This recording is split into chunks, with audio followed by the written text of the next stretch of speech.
ప్రతి సవాళ్లతో రాజకీయం వేడెక్కిన పరిస్థితి. అటు ప్రభుత్వం ప్రతిపక్షం మధ్య సవాళ్ల జోరు అందుకుంటున్న పరిస్థితి. సీఎం రేవంత్ రెడ్డి ఏదైతే రైతు సంక్షేమం పైన సవాల్ విసిరారో దానికి కేసీఆర్ అసెంబ్లీ వేదికగా రండి చర్చిద్దాం ఎక్కడైనా అన్నదానికి ఈరోజు ప్రెస్ క్లబ్ కు బీఆర్ఎస్ వర్కింగ్ ప్రెసిడెంట్ కేటీఆర్ రావడం, నీ స్థాయికి ముఖ్యమంత్రి రేవంత్ రెడ్డి అవసరం లేదని కాంగ్రెస్ మంత్రులు అనడం, మొత్తానికి ప్రతి సవాళ్లతో రాష్ట్రంలో వేడి వాతావరణం నెలకొన్నది. దీనిపైన సోషల్ వెల్ఫేర్ మంత్రి అడ్లూరి లక్ష్మణ్ కుమార్ గారు ప్రస్తుతం మాతో ఫోన్ లైన్ లో అందుబాటులో ఉన్నారు.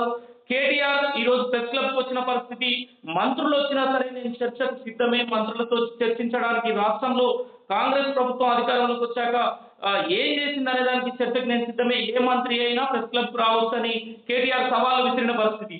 దీనిపైన మంత్రి అడ్లూరి లక్ష్మణ్ కుమార్ గారు ప్రస్తుతం ఫోన్ లైన్ లో ఉన్నారు. ఎలా చూస్తారు కేటీఆర్ వ్యాఖ్యల్ని తన మాటల్లో తెలుసుకునే ప్రయత్నం చేద్దాం. నమస్తే అండి లక్ష్మణ్ కుమార్ గారు. నమస్కారం అండి. చెప్పండి, కేటీఆర్ సవాల్ చూశారు, ఏ మంత్రి అయినా ప్రెస్ క్లబ్ కి అయినా వచ్చినా సరే నేను చర్చలకు సిద్ధమే అంటున్నాడు. మీరు ఎలా చూస్తారు దీన్ని? ఇప్పుడు గత 10 సంవత్సరాలు రాజ్యాన్ని నడిపించారు. 18 నెలలు ఇంద్రమ్మ పాలన లోపల, ప్రజాపాలన లోపల గౌరవ ముఖ్యమంత్రి వర్యులు ప్రభుత్వాన్ని మేము నడిపిస్తున్నాం.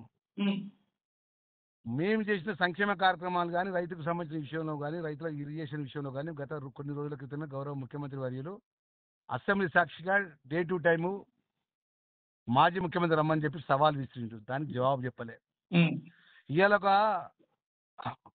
శాసనసభలో అవకాశం ఉండి మాట్లాడడానికి అవకాశం ఉంటే ముఖం చాటేసి ప్రెస్ క్లబ్ కాడికి పోయి దమ్ముంటే రా అని ఛాతీ కొట్టుకుంటా తొడగొట్టుకుంటా మాట్లాడే కేటీఆర్కి ఒకటే సవాల్ విసురుతున్నా. నిజంగా నువ్వు సవాల్ స్వీకరించి ఈ సవాల్ స్వీకరించి ఫస్ట్ 2014 నుంచి 18 నుంచి 23 వరకు నువ్వు మేనిఫెస్టో ఏదైతే మీ తెలంగాణ రాష్ట్ర సమితి విడుదల చేసిన మేనిఫెస్టోలో తెలంగాణ ప్రజలకు ఏది అమలు చేసినావో దాని మీద చర్చకు సిద్ధమా అని అడుగుతున్నా. నేను సిరిసిల్ల అంబేద్కర్ విగ్రహానికి అడిగి వస్తా. డాక్టర్ బిఆర్ రాజ్యాంగ నిర్మాత ఈరోజు దేవుడులా, మా దళితులకు దేవుడు లాంటి ఒక ఆ దేవుడి యొక్క విగ్రహాన్ని దగ్గరికి నేను సిరిసిల్లకు వస్తా. టైం డేట్ ఫిక్స్ చేయమని నేనే వస్తా. 2014 నుంచి 18 మేనిఫెస్టో పార్టీ, 2018 నుంచి 23 వరకు ఇచ్చిన మేనిఫెస్టో మీద చర్చ చేయాలి. మంత్రి గారు కేటీఆర్ అంటున్నది ఏంటంటే అసెంబ్లీ సాక్షిగా చర్చకు సిద్ధం అంటున్నారు, అసెంబ్లీలో మా గొంతు నొక్కేస్తున్నారు, అసెంబ్లీలో మైకులు కట్ చేస్తున్నారు అని అంటున్నారు.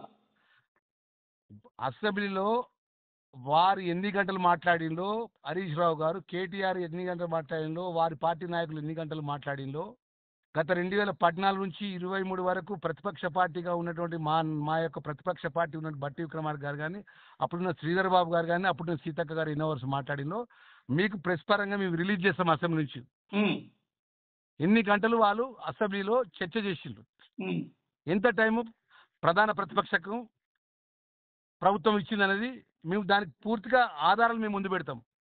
ఈ 18 నెలల లోపల ఎన్నిసార్లు అసెంబ్లీ ఏర్పాటు చేసినాం, ఎన్నిసార్లు వాళ్ళకి అవకాశం ఇచ్చినారు, వాళ్ళు 10 సంవత్సరాల లోపల ఎన్నిసార్లు అసెంబ్లీ ఏర్పాటు చేసి ఎన్నిసార్లు ప్రతిపక్షానికి అవకాశం ఇచ్చారు. మరో అంశం ఏమంటున్నాడు కేటీఆర్, ఎవరెవరి గొంతు నొక్కేసిందండి. ఇలా ప్రజాస్వామ్యం ఉన్నట్టు గొంతు నొక్కేసి ప్రజాస్వామ్యాన్ని ఆభాసపాలు చేసింది వారండి. ఇలా ఎన్నడన్నా ఎక్కడన్నా ఒక 10 సంవత్సరాలు రాజ్యం వెళ్ళినటువంటి వాళ్ళు ఎవరికైనా ప్రతిపక్షానికి విలువ ఇచ్చి ప్రతిపక్షం యొక్క అభిప్రాయం తీసుకొని ప్రతిపక్షానికి సంబంధించినటువంటి ఆలోచన నింపడం అసెంబ్లీలో మాట్లాడినారండి. ఇవాళ ఏ అంశాన్న ఎస్సీ కేటగరైజేషన్ విషయంలో చర్చ పెట్టినాం, బీసీ కులగణన విషయంలో చర్చ పెట్టినాం, ప్రజలకు సంబంధించి అనేక సంక్షేమ కార్యక్రమాల విషయంలో కూడా అసెంబ్లీలో చర్చ పెట్టిన తర్వాతనే గౌరవ ముఖ్యమంత్రి వర్యులు మా మంత్రివర్గం చట్టాన్ని అమలు చేసింది.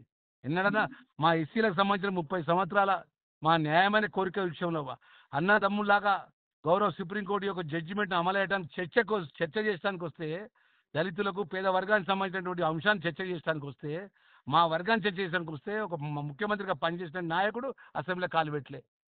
మంత్రి గారు ఇదే విషయంలో కేటీఆర్ మాట్లాడుతూ రేవంత్ స్థాయికి కేసీఆర్ అవసరం లేదు, నేను హరీష్ రావు చాలు అంటున్నారు. రేవంత్ రెడ్డి గారు గౌరవ ముఖ్యమంత్రి యొక్క స్థాయిని ఆయన స్థాయి కాదు. తెలంగాణ ప్రజలు ఆయనకు అవకాశం ఇచ్చిండ్రు.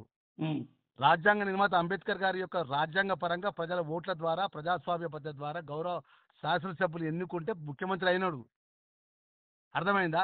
ఎవరెవరి స్థాయి నేనేమంటున్నా, సోషల్ వెల్ఫేర్ మినిస్టర్గా నేను చెప్తున్నా కదా, నేను సిరిసిల్లకు వస్తా, దేని మీద చర్చ చేస్తాడు, సంక్షేమాన్ని సిరిసిల్ల కాన్స్టిట్యూన్సీ సంబంధించిన వాళ్ళ వరకు ఆ నియోజకవర్గ ప్రజలకు సన్నబియ్యం అందుతలేవా, ఆ నియోజకవర్గం వరకు మన ఏదైతే 200 యూనిట్ కరెంటు మాఫీ అయితలేదా? ఆ నియోజకవర్గం ఇందిరమ్మ ఇండ్లు అమలైతలేవా? ఆ నియోజకవర్గం సంబంధించి 2014వ తారీఖు రేషన్ కార్డులు ఇస్తున్నావు అమలైతలేవా? చర్చకు సిద్ధమండి. సంక్షేమానికి మా ఎస్సీ ఎస్టీ సప్లానికి సంబంధించి అనేక నిధుల విషయం అనేక అంశాల మీద నేను సిరిసిల్లకు వస్తా అని చెప్తున్నా కదండి. లక్ష్మణ్ కుమార్ గారు ఇక్కడ సిరిసిల్లకు వస్తాను. మంత్రి గారు ఇక్కడ అంటున్నది ఏంటంటే రైతు సంక్షేమం, రైతు భరోసా సొంతం సీఎం రేవంత్ రెడ్డి నియోజకవర్గంలో 760 మందికి రైతు భరోసా రాలేదు. ఆ లిస్ట్ నా దగ్గర ఉంది. ఆ లిస్ట్ తీసుకొని నేను ప్రెస్ క్లబ్కి వచ్చాను. ఆ లిస్ట్ రేపు అసెంబ్లీలో కూడా బయట పెడతాను అంటున్నాడు కేటీఆర్. ఇప్పుడు నేను ఏమంటున్నా, రైతులకు సంబంధించిన రైతు భరోసాకు సంబంధించిన కొంతమంది రైతులకు సంబంధించిన ఏదైతే టెక్నికల్గా ఎర్రర్ ఉండి టెక్నికల్గా ఇబ్బంది ఉంటే ఆ లిస్ట్ పట్టుకొని వచ్చింది కదా. 2014 నుంచి 23 వరకు రైతుల వడ్ల కొనుగోలు విషయం లోపట, కటింగ్ విషయం లోపట, మిల్లర్లకు దోషిపెట్టిన విషయంలో చర్చకు వస్తాడా కేటీఆర్? చర్చ అది కూడా చర్చకు రావాలి కదా. సవాల్ విసురుతున్నారా? సవాల్ సిద్ధమే. 2014 నుంచి 18, 18, 23 వడ్ల కొనుగోలు మీదే ఒక్కొక్క రైతుకు ఎంత కటింగ్ చేసిళ్ళు, ఆ కటింగ్ చేసిన డబ్బులు ఎడిగిపోయినాయి. క్వింటాల్కు 4 కిలోలు 5 కిలోలు రైతులు 6 గళ్ళు కష్టపడి రైతులు పంట వండిస్తే ఆ పంట వండి అమ్ముకునడానికి నెలల కొద్దీ పడిగాల్పు కాల్చినాక రైతు మిల్లర్లు ఇష్టానుసారంగా దోసుకుంటే ఒక్కరన్నా మాట్లాడినారండి? ఒక్క రైతు పక్షాన్ని ఒక్కరైనా మాట్లాడిలా? ఆ దోసుకున్న కటింగ్ల పేరు మీద, ఆ వడ్ల కొనుగోలు అవకతవకల పేరు మీద మాట్లాడటానికి సిద్ధంగా ఉన్నాడా చెప్పానండి కేటీఆర్? నా సవాలుకు భయపడే ఢిల్లీకి పారిపోయాడు. ఎవరు ఢిల్లీకి అండి? ఆయన సవాలు భయపడేంతటువంటి స్థాయిలో ఇవ్వాలి. అసలు ఆయన మేము లెక్కలు కూడా తీసుకుంటలేమండి మేము. ఎందుకంటే ఆయనకే ఇంటి పోరు ఉన్నది వాళ్ళ ఇంట్లోనే. నాకు పార్టీ ప్రెసిడెంట్ కావాలని నాకు ఇప్పుడు అక్క ఉన్న అన్నదమ్ముల మధ్యలో పంచాయతీ ఆడ నడుస్తుంది. వాళ్ళ పంచాయతీలు వాళ్ళు తెలుసుకోలేక ఏదో విధంగా ఇంత పార్టీ ఉనికి ఉన్నదా అంటే ఉన్నది, పార్టీ ఉనికి కోసం ఏదో సవాలు విసురు తప్ప ఏమున్నది చెప్పండి. రేపు స్థానిక ఎన్నికలు వస్తాయి కదా. తెలంగాణ ప్రజల యొక్క నిర్ణయం తెలుస్తుంది కానీ స్థానిక ఎన్నికల లోపల, పార్లమెంట్ ఎన్నికల్లో తెలిసింది, స్థానిక ఎన్నికల్లో తెలుస్తుంది కదా. రైట్, ఫైనల్ గా బీఆర్ఎస్ నాయకులకు ఏం చెప్తారు? మేము ఒకటేనండి, 18 నెలలకే ఇంత ఉలిక్కిపాటు ఎందుకు?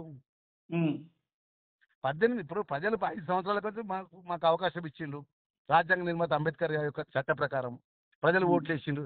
ఇవాళ 18 నెలలకి అయితే మూడు సంవత్సరాలు 2 నెలలు ఉన్నది. మేము ఇప్పుడు ఇచ్చిన 6 గ్యారంటీ పథకాలు 4 గ్యారంటీ పథకాలు అమలు చేస్తున్నాం. సన్న బియ్యం ఇస్తున్నాము, 200 యూనిట్ కరెంట్ ఇస్తున్నాము, ఉచిత బస్సు ఇస్తున్నాము, అదేవిధంగా 59,000 మంది ఉద్యోగాలు ఇచ్చినాము, రైతు భరోసా ఇచ్చినాము, రైతుల రుణమాఫీ చేసినాము, చేనేత రుణమాఫీ చేసినాము, మా ఎస్సీలకు సంబంధించిన మన డైట్కి సంబంధించిన డైట్ ఏదైతే డ్యూ ఉంటే అది క్లియర్ చేసినాము.